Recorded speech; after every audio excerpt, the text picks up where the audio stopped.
بعضكم أولياء تلقون إليهم بالمودة وقد كفروا بما جاءكم من الحق يخرجون الرسول وإياكم أن تؤمنوا بالله ربكم إن كنتم خرجتم جهادا في سبيلي وابتغاء مرضاتي تسرون إليهم بالمودة وأنا عالم بما عصيتم وما أعلمتم ومن يفعله منكم فقد ضل سواء السبيل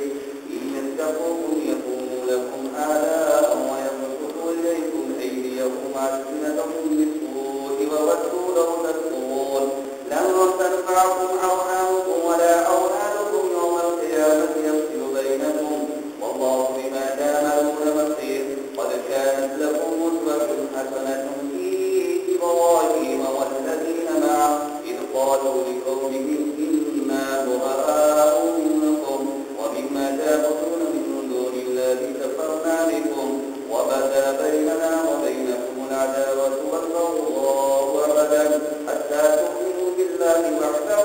إلا قولا النبي لأستغفرن لك وما أملك لك من الله من شيء ربنا عليك توكلنا وإليك أنبنا وإليك المصير ربنا لا تجعلنا فتنة للذين كفروا واغفر لنا ربنا إنك أنت العزيز الحكيم لقد كان لكم فيهم أسوة حسنة لمن كان يرجو الله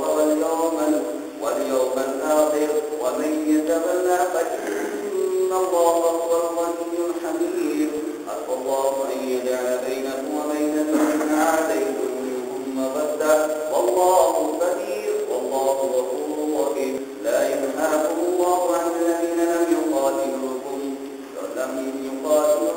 في دينكم ولم يخرجوكم لا ينهاكم الله عن الذين لم يقاتلوكم في الدين ولم يخرجوكم من دياركم أن تبروهم وتقسطوا إليهم إن الله يحب المقسطين إنما ينهاكم الله عن الذين قاتلوكم في الدين وأخرجوكم من دياركم وذاهبوا على إخراجكم أن تولوهم ومن يتولهم فأولئك هم الظالمون يا أيها الذين آمنوا إذا جاءكم المؤمنات مهاجرات فامتحنوهن الله أعلم بإيمانهن فإن علمتموهن مؤمنات فلا ترجعوهن إلى الكفار لا هم حل لهم ولا هم يحلون لهم وآتوهم ما أنفقوا ولا جناح عليكم أن تنكحوهن إذا آتيتموهن أجورهن